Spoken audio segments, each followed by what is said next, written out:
नमस्कार जय जगन्नाथ आम चैनल को आपण मानकु बहुत बहुत स्वागत। सांग माने कार्तिक पूर्णिमा दिन चुपचाप घरर एही कोणरे रखि दियंतु गोटिए 1 टंकिया मुद्रा।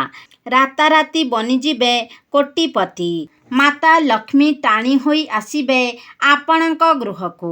आपणकर समस्त मनस्कामना गुड़िक पूर्ण हेब एवं घरे स्थायी रूपरे माँ लक्ष्मींकर बास हेब। सांग माने 2 नवेम्बर देव उत्थापन एकादशी बा बड़ एकादशी ठारू आरंभ होईछि कार्तिक पंचुक व्रत एवं एहा समाप्त हेब 5 नवेम्बर कार्तिक पूर्णिमा दिन। सांग माने ए वर्ष पंचुक 5 दिन परिवर्ते 4 दिन पालित हेब कारण द्वितीया तिथिटी क्षय घटुछि। सांग माने पवित्र कार्तिक पूर्णिमा दिन अनेक गुड़िए दिव्य दुर्लभ महासंजोग निर्माण हेबाकु जाउअछि। तेणु एही दिन जदि आपण चुपचाप 1 टंका मुद्रार एही उपायटी पालन करि नेबे तेबे आपणंकु धनवान हेबारु केही भी अटकाई पारिबे नाही। कार्तिक पूर्णिमा दिन एही उपाय करी भगवान विष्णुंक सह माँ लक्ष्मी को मध्य प्रसन्न करि पारिबे। पूरा वर्ष माँ लक्ष्मी कृपारू आपणक घरे हेब धनर वर्षा। एही उपाय को कार्तिक पूर्णिमा दिन निष्ठा और भक्तिर सह पालन करिनेले वर्ष सारा आपणक घरकू धनर सुଅ छुटिब। एही दिन आपण एही 1 टंकिया मुद्रार प्रयोग करिनेउछंती तो तुरंत ही आपणकू माँ लक्ष्मींकर आशीर्वाद प्राप्त हेब। एवं आपण माने जानती जे जेउ व्यक्तिंकू माँ लक्ष्मींकर कृपा एवं आशीर्वाद प्राप्ति होई थाए सेही व्यक्तिंक जीवन रे केबे भी धनर अभाव होई न थाए, सुख समृद्धिर अभाव होई न थाए। सेथिपाई आपण एही भिडियोटी को निजर फायदा पाई शेष पर्यंत निश्चय देखंतु। तेबे भिडियोटी रे आगकू बढ़िबा पूर्वरु आपण माने भिडियो को गोटे लाइक करी चैनल टी को सब्सक्राइब करि दियंतु एवं कमेंट बॉक्स रे श्रद्धा और भक्तिर सहित जय माँ लक्ष्मी निश्चय लिखंतु। तो सांग माने प्रथमे आसंतु जानिनेबा प्रथम उपायटी विषय। तो एही उपायटी हेउछि कुंडली रे शुक्र ग्रहंकु मजबूत बनाइबार महा उपाय। तो सेथिपाई आपण एही कार्तिक पूर्णिमा दिन राति 8टा परे 9टा पूर्वरु 2टी 1 टंकिया मुद्रा नहीं जांतु एवं सही 2टी मुद्रा को नहीं आपण निजर पूजा घर को जांतु। पूजा घरे आपण प्रथमे 1 शुद्ध घियर दीप जलांतु। सही 2टी मुद्रा को आपण निज हाथ रे धरंतु। तापरे आपण माँ लक्ष्मींकर बीज मंत्र को 11 थर जप करंतु। मंत्रटी हेउछि ओम महालक्ष्मी नमः। तो एही मंत्रटी को आपण श्रद्धापूर्वक 11 थर जप करंतु। माँ लक्ष्मी को एही 11 संख्याटी अत्यंत प्रिय होई थाए। तापरे आपण एही 2टी मुद्रा मध्यरु गोटिए मुद्रा को निजर आलमारी रे जेउठारे आपण निजर टंका पैसा रखुछंती सेही स्थान रे रखि दियंतु एवं अन्य मुद्राटी ताकू नहीं निजर पर्स रे रखि दियंतु। तेबे मने रखिबे आपण जेउ पर्सटी रखुछंती सेही पर्सटी जेमिति चमड़ा रे होई नथिबो सेथि प्रति आपण ध्यान रखिबे। जदि आपण एही उपायटी को एही कार्तिक पूर्णिमा दिन करिनेउछंती तो निश्चित भावरे आपणक उपरे माँ लक्ष्मींकर कृपा सर्वदा बनी रहिबो। आपणकू सबुबेले माँ लक्ष्मींकर आशीर्वाद प्राप्ति हेब एवं आपणक कुंडली रे शुक्र ग्रह मध्य मजबूत होई जिबे। आपणकू शुक्र ग्रहंकर आशीर्वाद मध्य प्राप्ति हेब।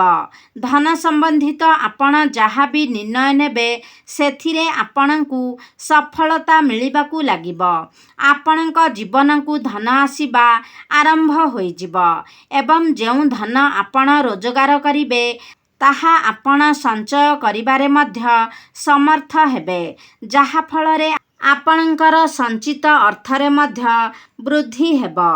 ଆପଣଙ୍କ ଜୀବନରେ ଚାଲିଥିବା ସମସ୍ତ ପ୍ରକାରର କଷ୍ଟରୁ ଆପଣଙ୍କୁ ମୁକ୍ତି ମିଳିଯିବ ଏବଂ ମା ଲକ୍ଷ୍ମୀଙ୍କ କୃପାରୁ ଆପଣଙ୍କୁ ଆପଣଙ୍କ ଭବିଷ୍ୟତରେ ଅନେକ ପ୍ରକାରର ସଫଳତା ମଧ୍ୟ ମିଳିବ। ଦ୍ୱିତୀୟ ଉପାୟଟି ହେଉଛି, ଯଦି ଆପଣ ବ୍ୟାପାର ବାଣିଜ୍ୟ କରୁଛନ୍ତି, ପୂର୍ବରୁ ଆପଣଙ୍କର ବ୍ୟାପାର ବାଣିଜ୍ୟରେ ଅନେକ ଲାଭ ହେଉଥିଲା, ମାତ୍ର ବର୍ତ୍ତମାନ ଆପଣଙ୍କର ବ୍ୟାପାର ବାଣିଜ୍ୟରେ ଆପଣଙ୍କୁ ବାରମ୍ବାର କ୍ଷତିର ସାମ୍ନା କରିବାକୁ ପଡ଼ୁଛି, ତ ଆପଣ ବୁଝିଯିବା ଉଚିତ ଯେ ଆପଣଙ୍କର ବ୍ୟାପାର ବାଣିଜ୍ୟ ଉପରେ କାହାର ଖରାପ ନଜର ଲାଗିଯାଇଛି। ସାଙ୍ଗମାନେ, ଆପଣ ଜାଣି ରଖିବା ଉଚିତ ଯେ ନଜର ଏତେ ମାତ୍ରାରେ ଖରାପ ହୋଇଥାଏ ଯେ ଗୋଟେ ହରାଭରା ଗଛକୁ ମଧ୍ୟ ତାହା ଶୁଖାଇ ଦେଇଥାଏ। ଏବଂ ଆପଣ ଯଦି ଚାହୁଁଛନ୍ତି ଯେ ଆପଣଙ୍କ ବ୍ୟାପାର ବାଣିଜ୍ୟ ଉପରୁ ନଜର ଦୋଷ କଟିଯାଉ, ପୁଣି ଥରେ ଆପଣ ଆପଣଙ୍କର ବ୍ୟାପାର ବାଣିଜ୍ୟରେ ଉନ୍ନତି କରନ୍ତୁ ଏବଂ ବ୍ୟାପାର ବାଣିଜ୍ୟରେ ପୁନର୍ବାର ଆପଣଙ୍କୁ ଲାଭପ୍ରାପ୍ତ ହେଉ, ତ ଏହି କାର୍ତ୍ତିକ ପୂର୍ଣ୍ଣିମା ଦିନ ରାତି 8ଟା ପରେ 9ଟା ପୂର୍ବରୁ ଆପଣଙ୍କୁ ଗୋଟିଏ କଳା ରଙ୍ଗର କପଡ଼ା ନେବାର ଅଛି। ସେଥିରେ ଆପଣ 1 ମୁଠି ଲବଙ୍ଗ ରଖିଦିଅନ୍ତୁ। ତେବେ ମନେ ରଖିବେ, ଯେଉଁ ଲବଙ୍ଗ ଆପଣ ନେଉଛନ୍ତି, ଯେମିତି ପ୍ରତ୍ୟେକଟି ଲବଙ୍ଗ ଯେମିତି ନିଖୁଣ ହୋଇଥିବା ଆବଶ୍ୟକ। ତେବେ ଏହି ଲବଙ୍ଗ ଉପରେ ଆପଣ ଗୋଟିଏ 1 ଟଙ୍କାର ମୁଦ୍ରା ରଖିଦିଅନ୍ତୁ। ତାପରେ ଏହି କପଡ଼ାକୁ ଆପଣ ପୁଟୁଳି ବନାଇ ନିଅନ୍ତୁ। ଏହି ପୁଟୁଳିକୁ ଆପଣ ନିଜର ମୁଣ୍ଡରୁ ଗୋଡ଼ ପର୍ଯ୍ୟନ୍ତ 8 ଥର ବୁଲାଇ ଆଣନ୍ତୁ। ତାପରେ 6 ନଭେମ୍ବରକୁ ଅର୍ଥାତ୍ କାର୍ତ୍ତିକ ପୂର୍ଣ୍ଣିମା ପରଦିନ ଆପଣ ଏହି ପୁଟୁଳିକୁ ନେଇ ମନ୍ଦିର ବାହାରେ ବସିଥିବା କୌଣସି ଭିକାରୀଙ୍କୁ ଦାନ କରିଦିଅନ୍ତୁ। ଆପଣଙ୍କ ଉପରେ ଯେଉଁ ବି ନଜର ଦୋଷ ରହିଥିବ, ସେସବୁ ନିଶ୍ଚିତ ଭାବରେ କଟିଯିବ।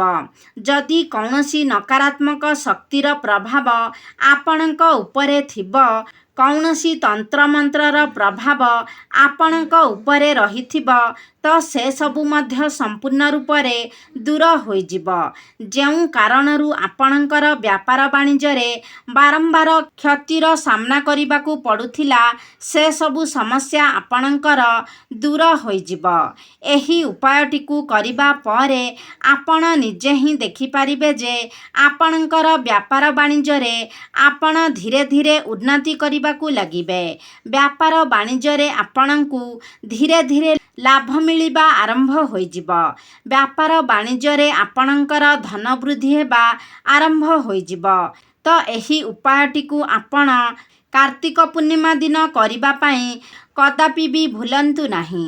ତୃତୀୟରେ, ଯଦି ଆପଣଙ୍କ ଘରେ ପୂର୍ବରୁ ଅଧିକ ଧନ ରୋଜଗାର ହେଉଥିଲା, ମାତ୍ର ବର୍ତ୍ତମାନ ଆପଣଙ୍କର ଧନ ରୋଜଗାର କମ୍ ହୋଇଯାଇଛି, ଆପଣଙ୍କର ଆର୍ଥିକ ସମସ୍ୟା ଦେଖାଦେଉଛି ଏବଂ ଧନ ସମ୍ବନ୍ଧିତ ଆପଣ ଯାହା ବି ନିର୍ଣ୍ଣୟ ନେଉଛନ୍ତି, ସେଥିରେ ଆପଣଙ୍କୁ ଅସଫଳତା ପ୍ରାପ୍ତି ହେଉଛି, ତ ଆପଣମାନେ ବୁଝିଯିବା ଉଚିତ ଯେ ଜାଣନ୍ତରେ ଅଥବା ଅଜାଣନ୍ତରେ ଆପଣ ଏପରି କିଛି ଭୁଲ କରିଦେଇଛନ୍ତି, ଯେଉଁ କାରଣରୁ ମା ଲକ୍ଷ୍ମୀ ଆପଣଙ୍କ ଉପରେ କ୍ରୋଧିତ ହୋଇଯାଇଛନ୍ତି। ଏବଂ ଆପଣ ଯଦି ଚାହୁଁଛନ୍ତି ଯେ ମା ଲକ୍ଷ୍ମୀଙ୍କ କୃପାରୁ ଆପଣଙ୍କ ଗୃହରେ ଧନର ବର୍ଷା ହେଉ, ଆପଣଙ୍କ ସଞ୍ଚିତ ଅର୍ଥରେ ବୃଦ୍ଧି ହେଉ, ତ ଏହି କାର୍ତ୍ତିକ ପୂର୍ଣ୍ଣିମା ଦିନ ରାତି 8ଟା ପରେ ଏବଂ 9ଟା ପୂର୍ବରୁ ଆପଣଙ୍କୁ ଆପଣଙ୍କ ଘରର ପୂଜା ଘରକୁ ଯିବାର ଅଛି ଏବଂ ପୂଜା ଘରେ ଆପଣଙ୍କୁ 1 ଶୁଦ୍ଧ ଘିଅର ଦୀପ ଜାଳିବାର ଅଛି। ତାପରେ ଆପଣଙ୍କ ପୂଜା ଘରେ ମା ଲକ୍ଷ୍ମୀଙ୍କର ଯେଉଁ ଫଟୋଚିତ୍ର କିମ୍ବା ପ୍ରତିମା ରହିଛି, ତା ସମ୍ମୁଖରେ ଆପଣଙ୍କୁ 1 ଲାଲ ରଙ୍ଗର କପଡ଼ା ବିଛାଇବାର ଅଛି। ସେହି କପଡ଼ାରେ ଆପଣ 3ଟି କର୍ପୂରର ଖଣ୍ଡ ଏବଂ 2ଟି ଲବଙ୍ଗ ରଖିଦିଅନ୍ତୁ ଏବଂ ଗୋଟିଏ 1 ଟଙ୍କାର ମୁଦ୍ରା ରଖନ୍ତୁ। ତେବେ ମନେ ରଖିବେ, ଯେଉଁ ଲବଙ୍ଗ ଆପଣ ନେଉଛନ୍ତି, ତାହା ଯେମିତି ସମ୍ପୂର୍ଣ୍ଣ ରୂପରେ ନିଖୁଣ ହୋଇଥିବା ଆବଶ୍ୟକ। ତାପରେ ଏହି କପଡ଼ାରେ ଆପଣ ସେହି ସବୁ ଜିନିଷଗୁଡ଼ିକ ରଖି ଗୋଟିଏ ପୁଟୁଳି ବନାଇ ନିଅନ୍ତୁ। ସେହି ପୁଟୁଳିକୁ ଆପଣ ନିଜ ହାତରେ ଧରି ମା ଲକ୍ଷ୍ମୀଙ୍କର ବୀଜମନ୍ତ୍ରକୁ 11 ଥର ଜପ କରନ୍ତୁ। ମା ଲକ୍ଷ୍ମୀଙ୍କର ବୀଜମନ୍ତ୍ର ହେଉଛି ଓମ୍ ମହାଲକ୍ଷ୍ମୀ ନମଃ। ଏହି ମନ୍ତ୍ରକୁ ଆପଣ 11 ଥର ଜପ କରନ୍ତୁ। ତାପରେ ଏହି ପୁଟୁଳିକୁ ନେଇ ଆପଣ ନିଜର ଧନ ରଖୁଥିବା ସ୍ଥାନରେ ଦକ୍ଷିଣ କଡ଼କୁ ରଖିଦିଅନ୍ତୁ। ଯଦି କେବଳ ଏତିକି ଉପାୟ ଆପଣ ଏହି କାର୍ତ୍ତିକ ପୂର୍ଣ୍ଣିମା ଦିନ କରିନିଅନ୍ତି ତ ନିଶ୍ଚିତ ଭାବରେ ଏହା ଆପଣଙ୍କ ଗୃହକୁ ଧନ ଆକର୍ଷଣ କରିବାର କାର୍ଯ୍ୟ କରିଥାଏ।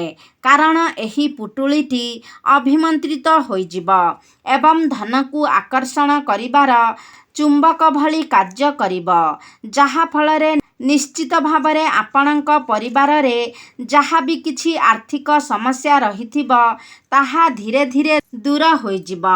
ଆପଣଙ୍କର ରୋଜଗାରରେ ବୃଦ୍ଧି ଆସିବ।